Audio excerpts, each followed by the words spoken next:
Hello,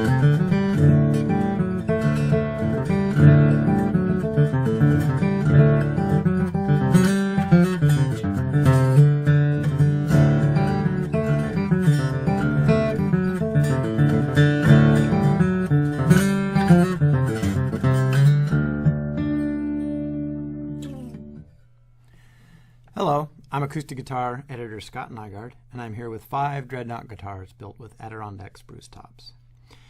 In this set of videos, we're going to check out guitars made by Eastman, Blue Ridge, Martin, Boucher, and Santa Cruz, with prices ranging from around $1,000 to more than $8,000. You can check out the complete reviews at acousticguitar.com or in the September 2011 issue of Acoustic Guitar. All these guitars feature the 14-fret Dreadnought design that was first introduced by Martin in 1934. Over the decades, this has become the most popular and most copied type of steel string flat top. Dreadnoughts are fairly large guitars, and while different wood choices and approaches to bracing can result in a surprisingly large range of sounds, they're most often thought of as powerful and rich-sounding flat-picking guitars. But, as many singer-songwriters and even fingerstyle players have proven, Dreadnoughts can be quite versatile, which is demonstrated by the group of guitars we rounded up. Traditionally, most Dreadnoughts have been built with either mahogany or rosewood backs and sides, and in this review we have a couple of both. Spruce is by far the most common wood used for the tops of Dreadnoughts, but while many vintage guitars such as pre-war Martins used Adirondack spruce, most guitars made after 1945 or so have been made with Sitka spruce.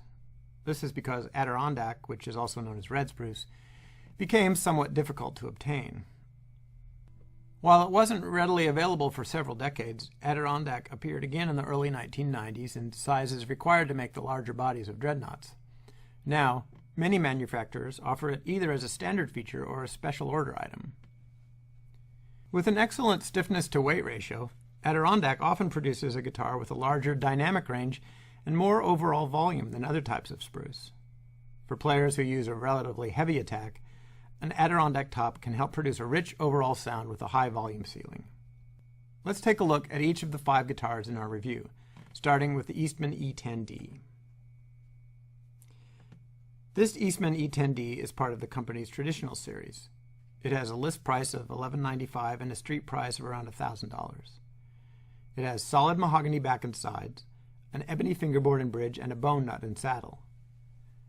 The Adirondack top is fairly wide-grained, and Eastman ships the guitar without a pickguard, though it does include one in the case, so you can put it on yourself if you feel the need to protect the top.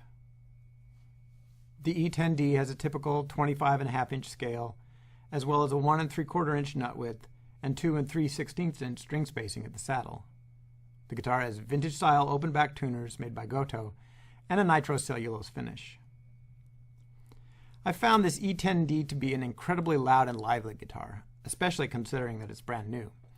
It's more balanced sounding than many vintage Dreadnoughts, and while the tone is not overly complex, it really impressed me with its versatility, making it a good choice for players who play in a variety of styles. Here's how the E10D sounds on a bit of bluegrass rhythm.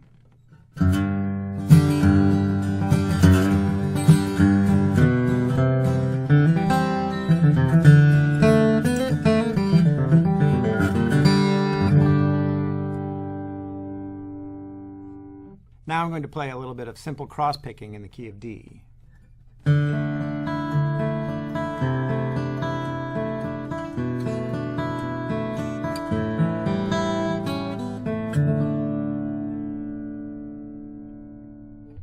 Now here's how the Eastman E10D sounds on a fiddle tune. I'll play a little bit of Blackberry Blossom so you can hear how it sounds in different octaves.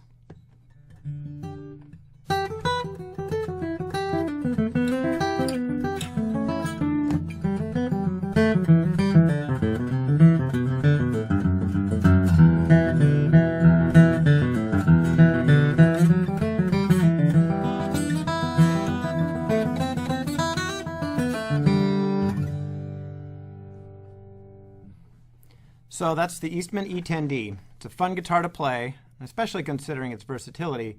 It should be checked out by anyone looking for an affordable, lively Dreadnought.